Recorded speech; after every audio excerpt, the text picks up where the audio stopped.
मोठी बातमी सध्या समोर येते। विधान भवनाला बॉम्बस्फोटानं उडवण्याचा ईमेल आल्यानंतर तपासणी केल्यावर हा बोगस ईमेल असल्याचं समोर येतंय। बोगस आयडी वरून हा मेल करण्यात आल्याचं उघड झालंय। विधान भवनाला 26 जूनला हा धमकीचा मेल आला होता।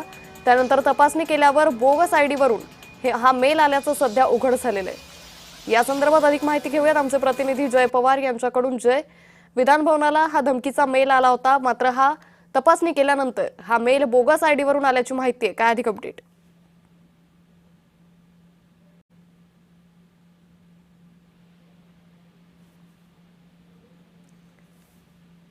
तर काही तांत्रिक कारणास्तव आमच्या प्रतिनिधींचा आवाज आपल्यापर्यंत पोहोचू शकत नाहीये, मात्र आपण पाहतोय विधान भवनाला बॉम्बस्फोटानं उडवण्याचा ईमेल आला।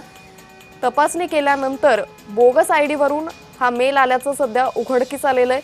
आता यानंतर हा मेल नेमका कोणी केला याचा तपास सध्या घेतला जातोय। तर विधान भवनाला 26 जून रोजी हा बॉम्बस्फोटानं उडवून देण्याचा मेल आला होता। पुन्हा एकदा जाऊयात आमचे प्रतिनिधी जय पवार यांच्याकडे। जय, तपासणी केल्यावर बोगस आयडी वरून हा मेल आल्याचं उघड झालेलं आहे। काय अधिक अपडेट?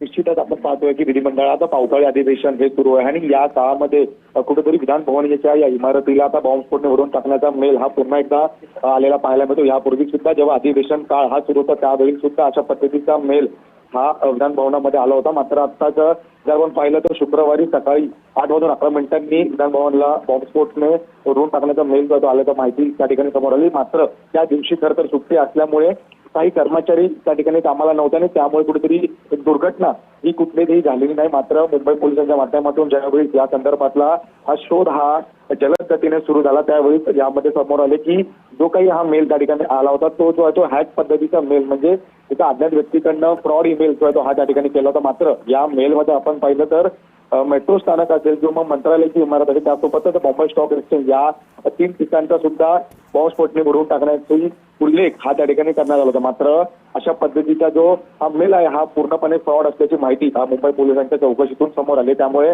आज सकाळपासूनच जे आहे ते आता विधिमंडळातील परिसरात मुंबई पोलिसांचा बंदोबस्त हा तैनात असून त्या ठिकाणी संपूर्ण चौकशी ही सुद्धा केली जाते आणि अशा पद्धतीचे मेल हे नेमके कोणत्या माध्यमातून केले जाते किंवा का केले जाते याचा सुद्धा शोध हा मुंबई पोलिसांकडनं सुरू असल्याचं पाहायला मिळतं।